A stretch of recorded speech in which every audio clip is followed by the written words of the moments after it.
Iran launched retaliatory strikes on US military Washington টানা 7 রাত ধরে ইরানি লক্ষ্যবস্তুতে হামলা চালানোর পর ইরান পাল্টা প্রতিশোধমূলক হামলা চালিয়েছে কুয়েত, জর্দান ও বাহরাইনে অবস্থিত মার্কিন সামরিক ঘাঁটিতে।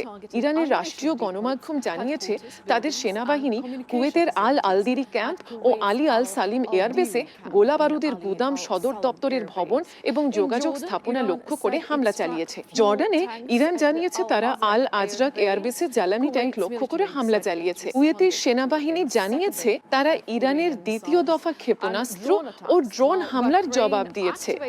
অন্যদিকে বাহরাইন কয়েক ঘন্টার মধ্যে তৃতীয়বারের মতো বিমান হামলার সাইরেন বাজিয়েছে। জর্ডানের সেনাবাহিনী জানিয়েছে তাদের বিমান প্রতিরক্ষা ব্যবস্থা 10টি ইরানি ক্ষেপণাস্ত্র আটকাতে সক্ষম হয়েছে এবং কোনো হতাহত বা ক্ষয়ক্ষতির খবর পাওয়া যায়নি।